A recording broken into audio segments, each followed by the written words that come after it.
ഈശോ മിശിഹായ്ക്ക് സ്തുതിയായിരിക്കട്ടെ. പ്രിയപ്പെട്ടവരെ, നമ്മുടെ പരിശുദ്ധ കുർബാന വിമോചന പ്രാർത്ഥനാ ശുശ്രൂഷയുടെ 25-ാമത്തെ ദിവസത്തിലേക്ക് ഒത്തിരി സ്നേഹത്തോടെ നിങ്ങളെ ഞാൻ സ്വാഗതം ചെയ്യുന്നു. ദൈവം നമുക്ക് തരുന്ന അനുഗ്രഹങ്ങൾ വലുതാണ്. നമുക്കിങ്ങനെ ചിട്ടയായി ഒരുക്കത്തോടെ പ്രാർത്ഥിച്ച് വചനം കേട്ട് അതിൻ്റെ ഒടുവിൽ പരിശുദ്ധ കുർബാനയുടെ ആശീർവാദവും സ്വീകരിച്ച് പിന്നെ നമ്മൾ ഓരോ ദിവസവും നടത്തുന്ന പ്രാർത്ഥനകളിലൂടെ കൂടുതൽ പരിഹാരം ചെയ്ത് ദൈവകൃപകൾ സമ്പാദിച്ച് പൂർവികർക്ക് വേണ്ടി പ്രാർത്ഥിച്ച് ഒക്കെ വലിയ ഒരു ദൈവകൃപയിലേക്ക് നടന്നെടുക്കാൻ ദൈവം തന്ന ഈ ആത്മീയ പ്രേരണകൾക്ക് നമുക്ക് നന്ദി പറഞ്ഞുകൊണ്ട് ഇന്നത്തെ ചിന്തകളിലേക്ക് കടക്കുകയാണ്. പരിശുദ്ധ കുർബാനയുമായി ബന്ധപ്പെട്ട ഇന്നത്തെ ആത്മീയ ചിന്തകൾക്ക് ആധാരമായി എടുക്കുന്നത് യോഹന്നാൻ്റെ സുവിശേഷം 6-ാം അധ്യായമാണ്. യോഹന്നാൻ 6-ാം അധ്യായം ദിവ്യകാരുണ്യത്തിൻ്റെ ഏറ്റവും ക്ലാസിക്കലായ ഒരു ടെക്സ്റ്റാണ്. പല സന്ദർഭങ്ങളിൽ പലരും അത് വ്യാഖ്യാനിച്ചും വിശദീകരിച്ചും നമുക്ക് പരിചയമുണ്ട്. ഞാൻ തന്നെ പലപ്പോഴും ഇതിനെക്കുറിച്ച് പറഞ്ഞിട്ടുമുണ്ട്. നമുക്കിന്ന് ഈ ഒരു പശ്ചാത്തലത്തിൽ ഈ ഒരു സാഹചര്യവുമായി ബന്ധപ്പെട്ട് എടുക്കാവുന്ന ഏറ്റവും നല്ല ടെക്സ്റ്റ് അതായതുകൊണ്ട് ഒരിക്കൽ കൂടി നമുക്കതിനെക്കുറിച്ച് ചില കാര്യങ്ങൾ പങ്കുവെക്കാമെന്ന് ആഗ്രഹിക്കുന്നു. യോഹന്നാൻ്റെ സുവിശേഷം 6-ാം അധ്യായത്തെ നമുക്ക് 5 ഭാഗങ്ങളായി തിരിക്കാം. അതിൻ്റെ 1-ാമത്തെ ഭാഗം യേശു അപ്പം വർദ്ധിപ്പിക്കുന്ന സംഭവമാണ്. അതിൻ്റെ ആദ്യ ഭാഗം. 2-ാമത്തെ ഭാഗം യേശു വെള്ളത്തിന് മീതെ നടക്കുന്ന അത്ഭുതമാണ്. 3-ാമത്തേത് യേശുവിൻ്റെ ആ പ്രസിദ്ധമായ അവകാശവാദം. എന്താണ്? ഞാനാണ് ജീവൻ്റെ അപ്പം. ജീവൻ്റെ അപ്പമായ എന്നെ ഭക്ഷിക്കുന്നെങ്കിൽ നിങ്ങൾ ജീവിക്കും, എന്നെ ഭക്ഷിച്ചില്ലെങ്കിൽ നിങ്ങൾ മരിക്കും. സ്വർഗത്തിൽ നിന്നിറങ്ങി വന്ന നിത്യജീവൻ്റെ അപ്പം ഞാനാണ് ഈ പ്രസിദ്ധമായ യേശുവിൻ്റെ ക്ലെയിം. ഇതിൻ്റെ 4-ാം ഭാഗം ഈ ക്രിസ്തുവിൻ്റെ തന്നെക്കുറിച്ചുള്ള വെളിപ്പെടുത്തൽ കേൾക്കുന്ന ജനത്തിൻ്റെ പ്രതികരണം. 5-ാം ഭാഗം ജനം വളരെ നിഷേധാത്മകമായി നെഗറ്റീവായി പ്രതികരിക്കുമ്പോൾ യേശു അവിടെ എടുക്കുന്ന നിലപാട്. ഇങ്ങനെ 5 ഭാഗങ്ങളായി നമുക്ക് യോഹന്നാൻ 6-നെ കാണാൻ പറ്റും. ഞാൻ ഓരോ ഭാഗത്തെക്കുറിച്ചും അല്പാൽപമായി വിശദീകരിച്ച് ഈ ഒരു ആശയത്തിൻ്റെ വ്യക്തത വരുത്താൻ ആഗ്രഹിക്കുന്നു. 1-ാമത്തേത് യേശു അപ്പം വർദ്ധിപ്പിക്കുന്ന സംഭവമാണ്. എന്താണ് അപ്പം വർദ്ധിപ്പിക്കുന്ന സംഭവത്തിൻ്റെ അർത്ഥം? അപ്പം വർദ്ധിപ്പിക്കുമ്പോൾ അവിടെ നടന്നത് എന്താണെന്ന് നോക്കിയാൽ മതി. 5 അപ്പം യേശുവിൻ്റെ കയ്യിലേക്ക് വെച്ച് കൊടുക്കുന്നു. അവിടുന്ന് അതെടുത്ത് സ്വർഗത്തിലെ കണ്ണുകൾ ഉയർത്തി ആശീർവദിച്ച് കൃതജ്ഞതാ സ്തോത്രം പറഞ്ഞ് മുറിച്ച് ശിഷ്യന്മാർക്ക് കൊടുക്കുന്നു. 5 അപ്പത്തിൻ്റെ മീതെ 5 കാര്യങ്ങൾ യേശു ചെയ്യുന്നതായിട്ടാണ് കാണുന്നത്. അങ്ങനെ അപ്പം വർദ്ധിപ്പിക്കുന്നു. യേശുവിൻ്റെ കയ്യിൽ കൊടുക്കുന്ന അപ്പം മൾട്ടിപ്ലൈ ചെയ്യുന്നു, പെരുകുന്നു, വർദ്ധിക്കുന്നു.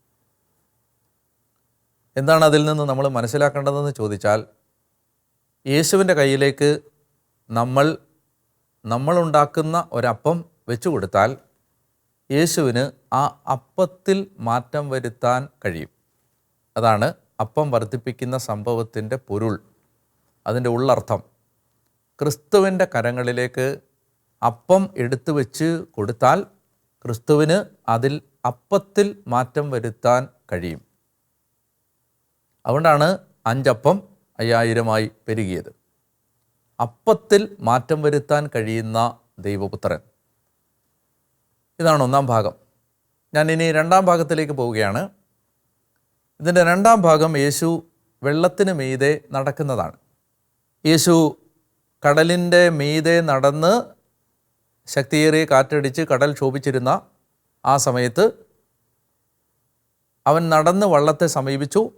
എന്നിട്ട് യേശു പറയുന്നത് ഞാനാണ്, ഭയപ്പെടേണ്ട എന്നാണ്. ഞാനാണ്, ഏഗോ എയ്മി, ഐ ആം.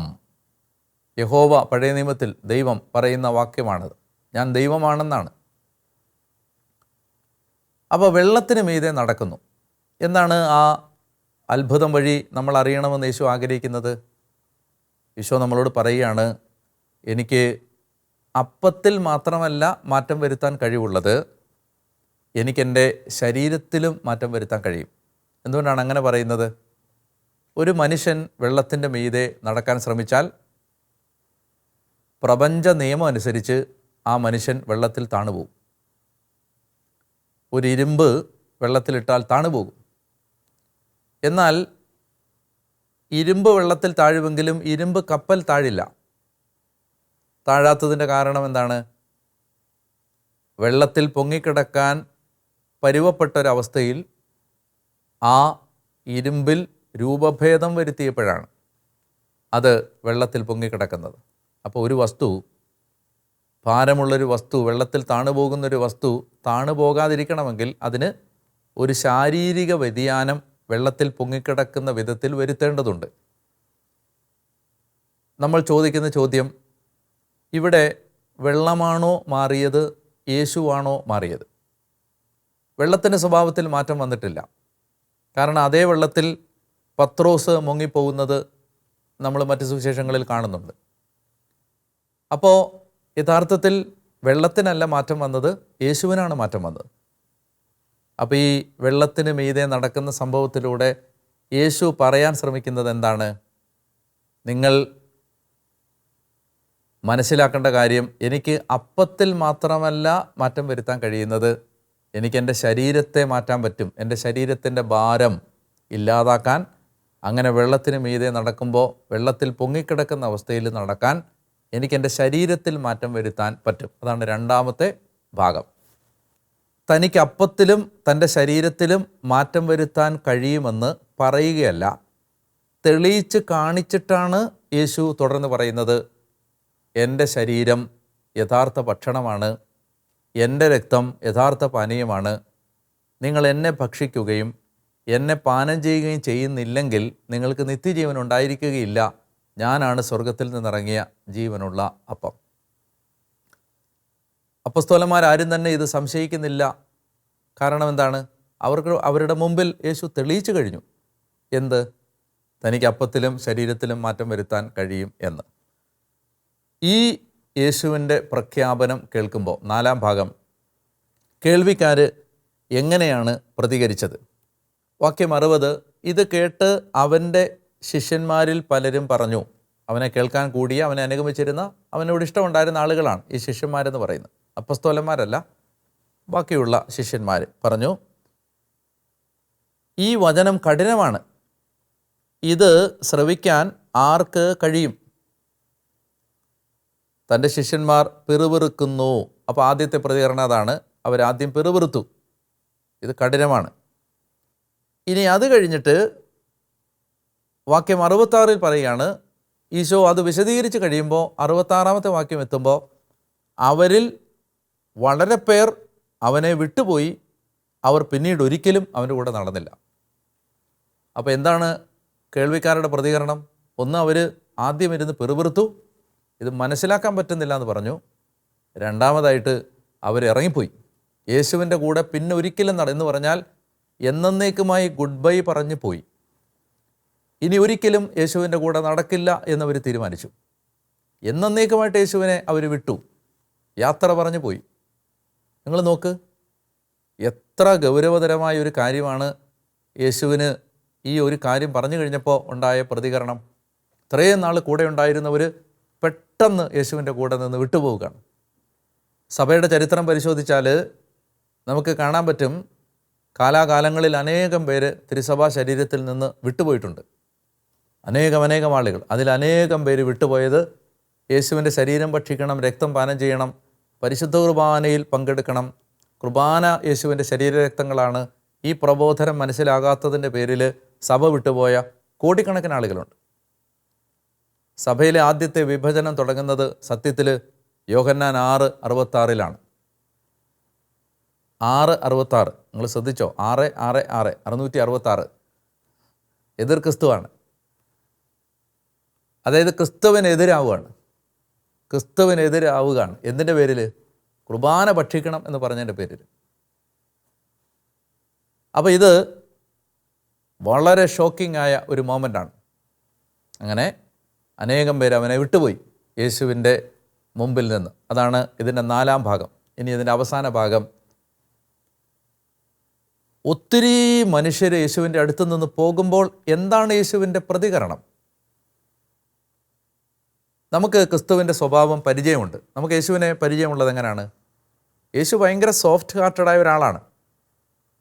അതായത് ആരെങ്കിലും ഒരാൾ ക്രിസ്തുവിന് എതിരായി നിൽക്കുമ്പോൾ, അല്ലെങ്കിൽ ഒരാട് ഇറങ്ങിപ്പോകുമ്പോൾ, ഒരു മനുഷ്യൻ പാപം ചെയ്ത് അകന്നു പോകുമ്പോൾ അവൻ്റെ പിന്നാലെ ഏതറ്റം വരെയും പോകുന്ന അത്രയും ഹൃദയാലുവും കാരുണ്യവാനും ആർദ്ര ഹൃദയനും വിശാല മനസ്കനുമായ യേശു കൂട്ടം കൂട്ടമായി തൻ്റെ പക്കൽ നിന്ന് ആളുകൾ എഴുന്നേറ്റ് പോകുന്നത് കാണുമ്പോൾ സത്യത്തിൽ അവരുടെ പിന്നാലെ പോകേണ്ടതായിരുന്നു. ഞാൻ പറഞ്ഞത് നിങ്ങൾ മനസ്സിലാകാത്തത് കൊണ്ടാണ്. വേണമെങ്കിൽ കുറച്ചുകൂടെ ഞാൻ ലളിതമായി പറഞ്ഞു തരാം, അല്ലെങ്കിൽ ഞാൻ പറഞ്ഞത് പിൻവലിക്കാം എന്നൊക്കെ വേണമെങ്കിൽ പറയാൻ പറ്റുന്നൊരു ക്യാരക്ടറാണ് യേശുവിൻ്റെ. കാരണം മനുഷ്യനോട് അവൻ അത്രയും അലിവും കരുണയുമുണ്ട്. ഒരു മനുഷ്യൻ പോലും നഷ്ടപ്പെടാൻ അവൻ ആഗ്രഹിക്കുന്നില്ല. എന്നാൽ നമ്മളെല്ലാം അത്ഭുതപ്പെടുത്തിക്കൊണ്ട് ക്രിസ്തുവിൽ നിന്ന് ഇന്ന് വരെ നമ്മൾ കാണാത്ത ഒരു റെസ്പോൺസാണ് ഇവിടെ വരുന്നത്. അവൻ കൂടെ നിന്ന അപ്പസ്തോലന്മാരുടെ മുഖത്ത് നോക്കി അവരോട് ചോദിക്കുകയാണ്, നിങ്ങളും വേണമെങ്കിൽ പൊക്കൊള്ളുക. ഷോക്കിംഗ് ആണിത്. എന്താ കാര്യം? ക്രിസ്തു പറയുകയാണ്, ഈ അടിസ്ഥാന വിശ്വാസം നിങ്ങൾക്ക് സ്വീകരിക്കാൻ പറ്റുന്നില്ലെങ്കിൽ നിങ്ങൾ എൻ്റെ ശരീരത്തിൻ്റെ ഭാഗമാണെന്ന് പറഞ്ഞിട്ട് യാതൊരു അർത്ഥവുമില്ല. അതായത് എൻ്റെ ശരീരം ഭക്ഷിക്കണം, എൻ്റെ രക്തം പാനം ചെയ്യണം, വിശുദ്ധ കുർബാന ഭക്ഷിക്കണം, യേശുവിൻ്റെ ശരീരരക്തങ്ങൾ ഭക്ഷിക്കുകയും പാനം ചെയ്യുകയും ചെയ്ത് കർത്താവിൻ്റെ ശരീരത്തിൻ്റെ ഭാഗമാകണമെന്ന കാര്യം നിങ്ങൾക്ക് മനസ്സിലാകുന്നില്ലെങ്കിൽ നിങ്ങൾ ഇനി ഈ വിശ്വാസത്തിൽ തുടർന്നിട്ട് കാര്യമില്ല.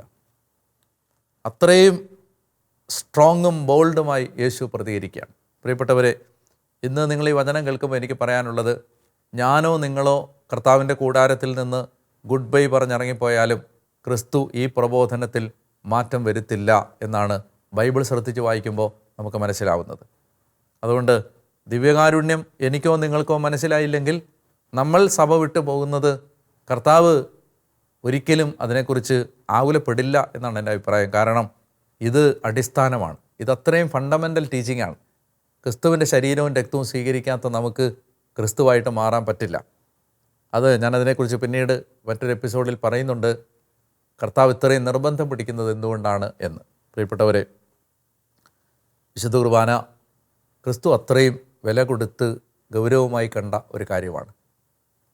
അവൻ്റെ ശരീരവും രക്തവും സ്വീകരിക്കണമെന്നുള്ളത് വേണമെങ്കിൽ ചെയ്യാം, വേണമെങ്കിൽ ചെയ്യണ്ട എന്ന അർത്ഥത്തിൽ കർത്താവ് പറഞ്ഞ ഒരു കാര്യമല്ല. ഇത് അത്രയും it's so fundamental, pivotal, so close to his heart and he is not ready to dilute any of the elements of the Eucharist. അതുകൊണ്ട് അത് നമുക്ക് നമ്മുടെ ഹൃദയത്തിൽ ഏറ്റെടുക്കാം. നമുക്ക് വളരെ ശക്തമായ ഒരു ദൈവാനുഭവം വിശുദ്ധ കുർബാനയിലൂടെ ഉണ്ടാകുന്നതിന് അത് നമ്മളെ സഹായിക്കും. അതുകൊണ്ട് ഈ അധ്യായം നമ്മൾ വായിക്കുമ്പോൾ നമുക്ക് ക്രിസ്തു എത്രമാത്രം തൻ്റെ ശരീരരക്തങ്ങൾ നമുക്ക് തരാൻ ആഗ്രഹിച്ചു എന്ന ഒരു വലിയ ഭാവം നമ്മുടെ മനസ്സിലേക്ക് വരട്ടെ എന്ന് ഞാൻ പ്രത്യേകം പ്രാർത്ഥിക്കുന്നു. ഈശോയിൽ പ്രിയമുള്ളവരെ, നമ്മൾ ഇന്നത്തെ ഈ ചിന്തകൾ അവസാനിപ്പിക്കുന്നതിന് മുൻപ് ഒരു പ്രധാനപ്പെട്ട ആശയം കൂടി കാണാനുണ്ട്. അത് എന്താണ് ജീവൻ എന്നുള്ള ഒരു ആശയമാണ്. യോഹന്നാൻ്റെ സുവിശേഷം 10-ാം അധ്യായം 10-ാം വാക്യം, കള്ളൻ വരുന്നത് മോഷ്ടിക്കാനും കൊല്ലാനും നശിപ്പിക്കാനുമാണ്. ഈശോ പറയുകയാണ്, എന്നാൽ ഞാൻ വന്നിരിക്കുന്നത് നിങ്ങൾക്ക് ജീവനുണ്ടാകാനും അത് സമൃദ്ധമായി ഉണ്ടാകാനുമാണ്. അത് മാത്രമല്ല, ഈ യോഹന്നാൻ സുവിശേഷം തുടങ്ങുമ്പോൾ തന്നെ അവനിൽ ജീവനുണ്ടായിരുന്നു, ആ ജീവൻ മനുഷ്യരുടെ വെളിച്ചമായിരുന്നു, അങ്ങനെ പറഞ്ഞുകൊണ്ടാണല്ലോ തുടങ്ങുന്നത്. പിന്നെ അവസാനം സുവിശേഷം അവസാനിക്കുമ്പോൾ യോഹന്നാൻ പറയുന്നുണ്ട്, ഞാൻ ഈ കാര്യങ്ങളെല്ലാം നിങ്ങൾക്ക് എഴുതുന്നത് അവൻ ക്രിസ്തുവാണെന്ന് നിങ്ങൾ വിശ്വസിക്കുന്നതിനും അതുവഴി അവൻ്റെ നാമത്തിൽ നിങ്ങൾക്ക് ജീവൻ ഉണ്ടാകുന്നതിനും വേണ്ടിയാണ്. എന്താണ് ഈ ജീവൻ? ആ ജീവൻ എന്താണ് എന്ന് യോഹന്നാൻ വിശദീകരിക്കുന്ന ഒരു ഭാഗമാണ്. ആ ജീവൻ മനുഷ്യരുടെ വെളിച്ചമായിരുന്നു. അതൊരു നല്ല വിശദീകരണം നൽകുന്ന വാക്യമാണ്. എന്താണ് ജീവൻ? എവിടെ ജീവനുണ്ടോ അവിടെ മനുഷ്യന് കുറേ കൂടി വെട്ടമുള്ള ഒരു ജീവിതം നയിക്കാൻ പറ്റും. കുറേ കൂടെ വെളിച്ചമുണ്ട് അവിടെ. ഇത് സത്യത്തിൽ നമുക്ക് ഈ വെളിച്ചമുള്ള ജീവിതങ്ങൾ നമ്മുടെ കൂടെ ഉണ്ടെങ്കിൽ നമ്മുടെ ജീവിതത്തിന് ആ വ്യത്യാസം കാണാൻ പറ്റും. ഇപ്പോൾ ഉദാഹരണത്തിന് ഈ മദർ തെരേസ ഭിക്ഷ യാചിക്കാൻ പോയൊരു സംഭവം നിങ്ങൾ കേട്ടിട്ടുണ്ടാവും. ഒരു വീടിൻ്റെ മുറ്റത്ത് ചെന്ന് നിന്ന് എന്തെങ്കിലും ഇങ്ങനെ തരുമോ എന്ന് ചോദിക്കുമ്പോൾ ആട്ടും തുപ്പും എന്ന് കേട്ടിട്ടില്ലേ?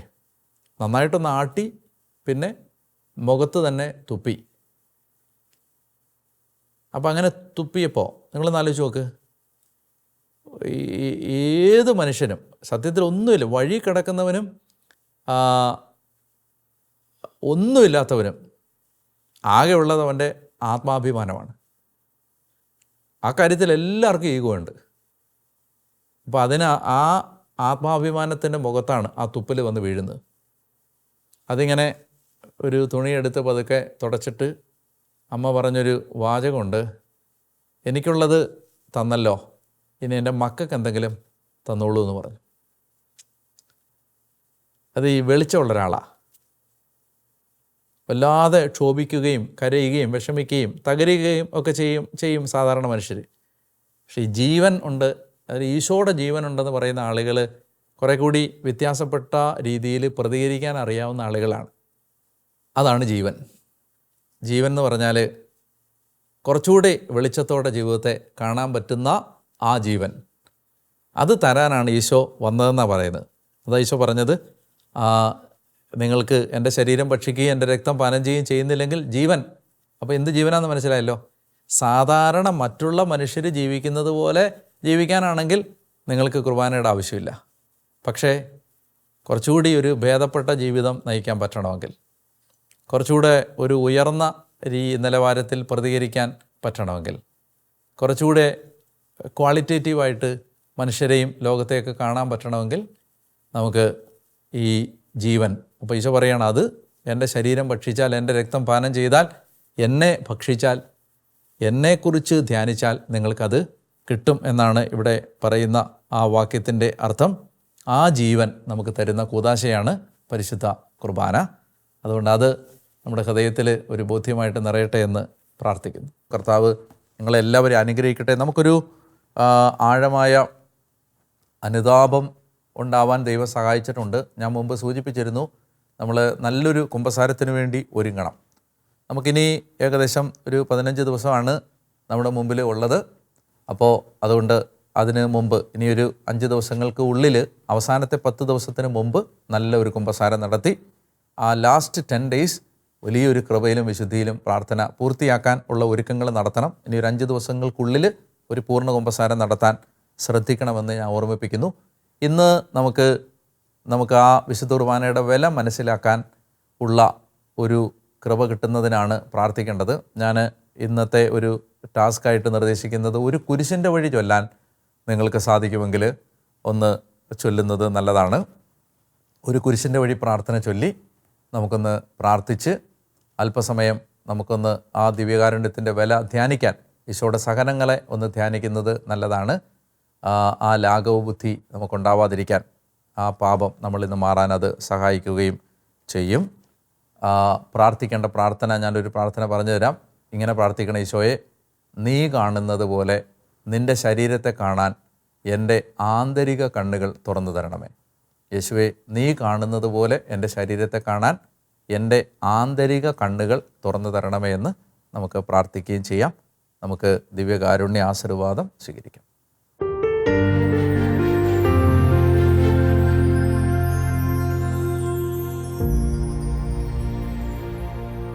പരിശുദ്ധ പരമാ ദിവ്യകാരുണ്യ ഈശോയ്ക്ക് എന്നേരവും ആരാധനയും സ്തുതിയും പുകഴ്ചയും ഉണ്ടായിരിക്കട്ടെ. കർത്താവേ, ഒരു ദിവസം കൂടി അങ്ങയുടെ മുമ്പാകെ വരാൻ അങ്ങ് തന്ന കൃപാവരങ്ങൾക്ക് കർത്താവേ നന്ദി പറയുന്നു. ഒരുപാട് സ്നേഹമാണ് കുർബാനയിലൂടെ അങ്ങ് ഞങ്ങൾക്ക് തരുന്നതെന്ന് തിരിച്ചറിയാൻ ഞങ്ങളെ ഈ ദിവസങ്ങളിലെല്ലാം അങ്ങ് സഹായിച്ചല്ലോ. കർത്താവേ, ഞങ്ങളങ്ങേ ആരാധിക്കുന്നു, അങ്ങയെ ഞങ്ങൾ സ്നേഹിക്കുന്നു, അങ്ങയിൽ ഞങ്ങൾ വിശ്വസിക്കുന്നു, അങ്ങയെ ഞങ്ങൾ ആശ്രയിക്കുന്നു. നല്ല കർത്താവേ, ഇന്ന് ഈ ആരാധനയിൽ ഞങ്ങൾ പ്രാർത്ഥിക്കുമ്പോൾ ഞങ്ങളുടെ കുടുംബങ്ങൾക്കെല്ലാം പരിശുദ്ധ കുർബാനയ്ക്ക് വില കൊടുക്കാനുള്ള കർത്താവ് അത് ഏറ്റവും കൂടുതൽ ആഗ്രഹിക്കുന്നു എന്ന തിരിച്ചറിവ് കൊടുത്ത് സഹായിക്കണമേ. കർത്താവായ ദൈവമേ, കുർബാനയിൽ നിന്ന് അകന്നുപോയ എല്ലാവരെയും സമർപ്പിക്കുകയാണ്. ഞങ്ങളുടെ കുടുംബങ്ങളിൽ ആരാധന നഷ്ടപ്പെട്ടു പോയ കുർബാനയെ സ്നേഹിക്കാൻ കഴിയാതെ പോയ, കുർബാന വിരസമായി പോയ, ഏതെങ്കിലും കാരണങ്ങളാൽ ദേവാലയത്തിൽ നിന്ന് അകന്നുപോയ മക്കളെ എല്ലാവരെയും സമർപ്പിക്കുന്നു. ദൈവമേ, ആരുടെയെങ്കിലും മുറിപ്പെടുത്തുന്ന വാക്കുകളോ കർത്താവെ പക്വതയില്ലാത്ത സമീപനങ്ങളോ മൂലം സഭയിൽ നിന്ന് അകന്നുപോയവരെ സമർപ്പിച്ച് പ്രാർത്ഥിക്കുന്നു. വിശ്വാസസംബന്ധമായ വിഷയങ്ങൾ മനസ്സിലാകാത്തതിനാൽ സഭയെ വിട്ടുപോയ മക്കളെ സമർപ്പിക്കുന്നു. കർത്താവെ, അവിശ്വാസത്തിലേക്കും നിരീശ്വരവാദത്തിലേക്കും പോയവരെ സമർപ്പിച്ച് പ്രാർത്ഥിക്കുന്നു.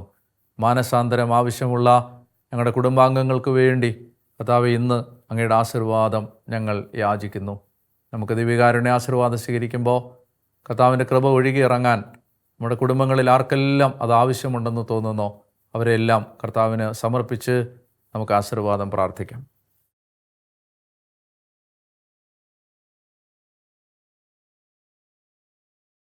കാരുണ്യവാനായ കർത്താവ് നിങ്ങളെയും നിങ്ങളുടെ കുടുംബങ്ങളെയും അനുഗ്രഹിക്കട്ടെ. നഷ്ടപ്പെട്ടു പോയ ഓരോ ആത്മാവിനെയും തേടി ഈ ഭൂമിയിലേക്കെത്തിയ ക്രിസ്തുവിൻ്റെ സ്നേഹം നിങ്ങളുടെ കുടുംബങ്ങളിൽ നിന്ന്, കർത്താവിൽ നിന്ന് അകന്നു കഴിയുന്ന സകല വ്യക്തികളിലേക്കും ദിവ്യകാരുണ്യത്തിൻ്റെ ശക്തി കടന്നു ചെന്ന് അവരെ സ്പർശിക്കാൻ കൃപ ഒഴുക്കിത്തരട്ടെ. ഈ ദിവ്യകാരുണ്യ ആരാധനയിൽ നിന്ന് കിഴക്ക്, പടിഞ്ഞാറ്, തെക്ക്, വടക്ക് 4 ദിക്കുകളിലേക്കും കർത്താവിൻ്റെ കരുണയും ദൈവത്തിൻ്റെ ശക്തിയും ഒഴുകിയിറങ്ങി നിങ്ങളുടെ കുടുംബങ്ങൾ അനുഗ്രഹിക്കപ്പെടാനും, ഈശോയിൽ നിന്ന് അകന്നുപോയവർ മടങ്ങി വരാനും, വിശ്വാസം നഷ്ടപ്പെട്ടവർ വിശ്വാസം തിരിച്ചു കിട്ടാനും, അവിശ്വാസത്തിലേക്ക് പോയവർ യേശുവിൻ്റെ സ്നേഹം അനുഭവിക്കാനും ഇടയാവട്ടെ. വലിയ മാനസാന്തരങ്ങൾ നിങ്ങളുടെ കുടുംബങ്ങളിൽ സംഭവിക്കട്ടെ. പറഞ്ഞാൽ വിശ്വസിക്കാൻ പറ്റാത്ത പ്രവൃത്തികൾ ദൈവം നിങ്ങൾക്ക് വേണ്ടി ചെയ്യട്ടെ. യേശുവിൻ്റെ ശരീരത്തിൻ്റെ അനന്ത യോഗ്യതകളാൽ തന്നെ. ആമേൻ. പരിശുദ്ധ പരമദിവ്യകാരുണ്യേശോയ്ക്ക് എന്നേരവും ആരാധനയും സ്തുതിയും പുകഴ്ചയും ഉണ്ടായിരിക്കട്ടെ.